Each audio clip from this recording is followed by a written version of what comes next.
មើលជនជាតិជប៉ុនលោកតាលោកយាយនៅខាងក្រោយនោះបងប្អូនចាគាត់នាំប្រពន្ធមកញ៉ាំអាហារពេលព្រឹកមើលផ្កាធូលីបនៅសួនណាចារីកស្រស់ស្អាតមែនទែននៅក្នុងរដូវផ្ការីកបើពួកយើងវិញនំប៉ាវតែមួយក៏ចែកគ្នាញ៉ាំដែរបងប្អូនចា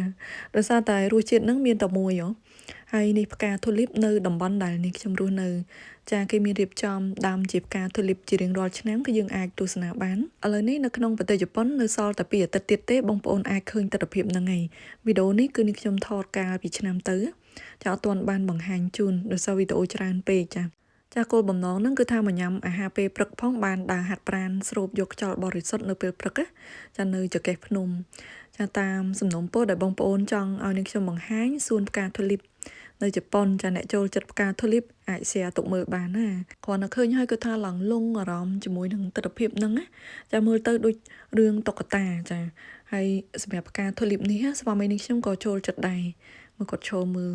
ហើយកាលពីឆ្នាំណានោះគឺគាត់ចំណាយប្រាក់ចាទៅទិញមើមធូលីបមកចាយកមកដាំឡើងពេញសួនក្រោយផ្ទះហើយអស់លុយច្រើនណាស់បងប្អូនចាដាំហើយនឹងចែកអ្នកចិត្តខាងផងគេមកមើលមកលេងហើយមកថតរូបអីចឹងណាហើយចែកគេយកទៅដាំនៅផ្ទះដែរដាក់តាំងផ្ទះសម្រាប់ការធូលីបនៅទីនេះគឺគេដាំដើម្បីឲ្យអ្នកទេសចរមកគយគន់ចាហើយបងប្អូនមានឆ្ងល់អត់មិនបានគេពាត់ស្នាញ់ជុំវិញហ្នឹងគឺដើម្បីកុំឲ្យក្តាន់ជ្រូកព្រៃអីមកឈ្មោះស៊ីដើមផ្កាហ្នឹងចាដោយសារតែនៅជាប់ភ្នំពេកនិយាយទៅនៅលើចកេះភ្នំតែម្ដងបើកឡានឡើងមកបានហើយបើថាជើងឯកឡើងភ្នំអីគេមិនបាច់បើកឡានមកទេចាចុះតពីកន្លែងស្ថានីយ៍រថភ្លើងហ្នឹងគេដើរមកបដ ாய் ចាជើងគេប្រកែណាហើយសម្រាប់ផ្កាទាំងអស់នេះចានៅចាំអ្នកទេសចរមកឯនេះម៉ោងអាត្មានេះគេអត់តន់មកទេបងប្អូនចាម៉ោង6 7ព្រឹកណាប៉ុន្តែមានថ្ងៃបើកមកឡើងចាំងមែនតែនហ្មងហើយបរិយាកាសមើលទៅដូចជាឋានសួគ៌អញ្ចឹងណាមកឋានសួគ៌ផ្កាចាផ្កាសាកូរ៉ារីកធូលីបក៏រីកដែរបងប្អូនចំណាំមើលណាចាជួនកាលទៅផ្កាធូលីបនេះក៏អាចរីកនៅក្នុងខែ11ខែ12អីដែរចាខែរងាក៏គេមានពូជគេដាំណាដើម្បីលំអងប៉ុន្តែជាទូទៅហ្មងគឺខែ4ចាខែ4ចូលដល់ខែ5អីហ្នឹងផ្កាធូលីបហ្នឹងរីកហើយនៅជាមួយនឹងសាការ៉ាដែលបងប្អូនចំណាំតែឃើញសាការ៉ាពណ៌រាងផ្កាឈូកខ្ចីចាំមើលនៅវីដេអូបន្ទាប់នេះខ្ញុំនឹងបង្ហាញជូនទៀតចាមានភាគបន្តហើយខែនេះគឺសប្បាយភ្នែកមើលមែនតែនសម្រាប់អ្នកដែលគាត់ចង់មកទស្សនានៅជប៉ុនណាចន្លោះពេលមួយអាទិត្យចាទៅពីអាទិត្យទៀតគឺអាចមកមើលតាន់ពេលតែម្ដងឥឡូវតំតប៉ុមទេអត់តាន់រីកចេញមកទេវីដេអូនេះគឺនឹងខ្ញុំដាក់មុនចាបើសិនជាដាក់នៅពេលដែលផ្កានេះរីកហើយបងប្អូនមកអត់តាន់ទេប៉ុន្តែឥឡូវនៅទិញសបុតយន្តហោះនៅតាន់ចានៅសល់ពេលមួយអាទិត្យឬក៏ថាពីរអាទិត្យអីទៀតចាកន្លែងខ្លះផ្កាធូលីបគេចាប់ផ្ដើមចង់រីកឲ្យតែមានពលឺថ្ងៃមានទឹកភ្លៀងចាជាប់គ្នា3 4ថ្ងៃហ្នឹងគឺផ្កាធូលីបហ្នឹងឡើងដុះឡើងលឿនហ្មងចាហើយចាប់ផ្ដើមរីកខ្ចាយពេញហ្នឹងណាហើយផ្កាធូលីបនេះវាអត់មានក្លិនក្រអូបទេចាគឺវាមានក្លិនឈ្ងុយដូចជាផ្កាឈូកអញ្ចឹងប៉ុន្តែសម្រស់ហើយនឹងពណ៌ស្អាតគេមានបង្កាត់ចេញពូជមកថ្មីមានលាយពណ៌គ្នាហើយកន្លែងមើលផ្កាស្អាតអញ្ចឹងនៅជប៉ុនមានច្រើនណាស់ចាបងប្អូនអាចឆែកមើលនៅក្នុង Google នៅតំបន់ចិត្តយើងហ្នឹងចានៅតូក្យូនៅអីក៏មានដែរនិយាយទៅគ្រប់កន្លែងនៅយូកូហាម៉ាអីដែលនេះខ្ញុំធ្លាប់បង្ហាញជូននៅវីដេអូឆ្នាំទៅអីចាំនេះខ្ញុំដាក់ជូនបន្ថែមទៀតចាហើយស្អាតដូចឋានសួគ៌អញ្ចឹងគាត់នឹងឃើញហើយវ៉ាវអញ្ចឹងហ្មងណាចាឃើញហើយពេញចិត្តចង់តអង្គុយទស្សនាអត់ចង់ទៅណាទេហើយនេះខ្ញុំឃើញទេសភាពផ្កាជាមួយនឹងភ្នំអីអញ្ចឹងឡើងលងហ្មងហើយនេះបើសិនបងប្អូនដែលគាត់ចូលចិត្តថតរូបកំសាន្តណាចាថតរូប pre wedding អីក៏ស្អាតដែរនៅកន្លែងហ្នឹង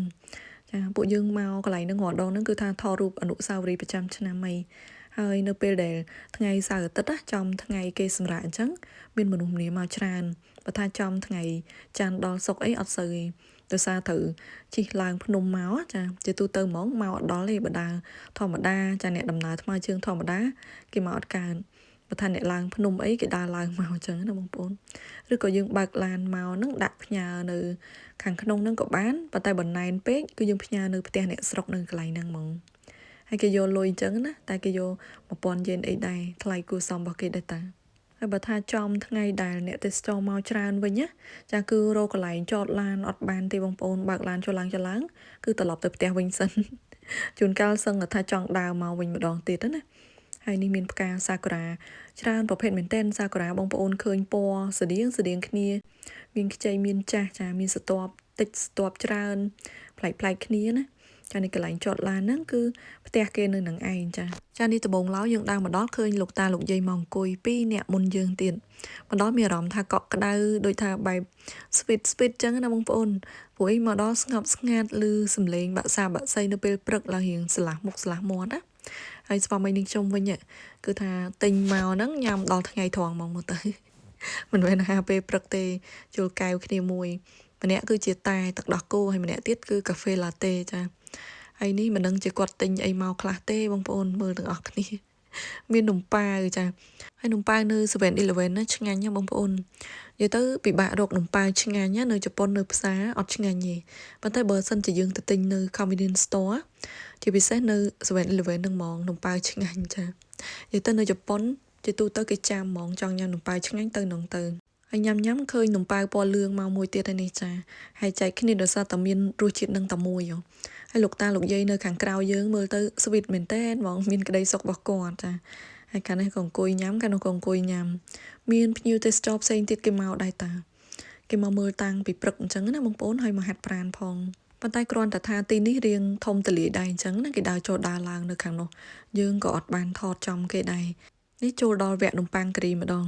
ហើយស្វាមីនេះខ្ញុំមកចូលចិត្តញ៉ាំនំប៉័ងការីនៅ 7-Eleven ហ្នឹងមែនតើហ្មងឆ្ងាញ់ចានិយាយទៅសាច់នំហ្នឹងគឺឡើងស្រួយចាគេប្រកែធ្វើទុករក្សាស្រួយនឹងបានយូរហើយមានការីជា snow កដាលហ្នឹងឆ្ងាញ់ខ្លាំងបងប្អូនចាំសាកមើលហើយនេះអីគេសាំងវិចចាមានម្ទេសចាមានសាច់មាន់នៅក្នុងហ្នឹងមានពងមាន់ទៀតហើយពងមាន់គេគឺប្រកែស្ងោរធ្វើបែបថាអត់ឆ្អិនពេកចាចេញមកពណ៌ឡើងទឹកក្រូចហើយនេះមានសាំងវិចសាច់ហាំអីណាទៀតនិយាយទៅញ៉ាំដល់ថ្ងៃឆ្អែតមិនបាច់បាយហ្មងឯងមើលទៅបងប្អូន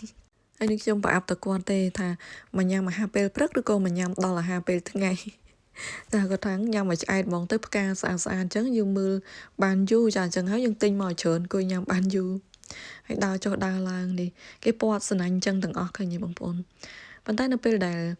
ភ្ញៀវទេសចរចាប់ដើមមកចាគឺគេបើកស្នាញ់នឹងចេញហើយនៅម៉ោង8អីប៉ុន្តែយើងមកមុនម៉ោងចានេះដើរចេញពីកន្លែងចតឡានមកមើលឃើញគេដាំដើមក្រូចនៅជុំវិញនឹង